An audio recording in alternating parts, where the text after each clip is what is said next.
છો આવું તમને કોઈ કહે તો વટથી કહેવાનું છે કે હા હું બદલાઈ ગઈ છું, કારણ કે મારા જીવનમાં એવું ઘણું બધું બન્યું છે અને મારા અનુભવોએ મને બદલી નાખી છે. કેટલાક પ્રિયજનોએ વિશ્વાસઘાત કર્યો છે તો કેટલાક સાવ અજાણ્યા લોકોએ તકલીફના સમયમાં સાથ આપ્યો છે.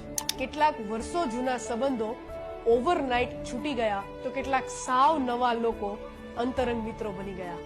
જ્યાં બહુ ઉમ્મીદ હતી એવી જગ્યાએ નિરાશા હાથ લાગી તો ક્યાંક અણધારી લોટરી જેવી સફળતા હાથ લાગી.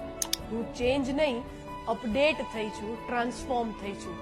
Yes, I have changed for better, and if you like it or not, doesn't matter.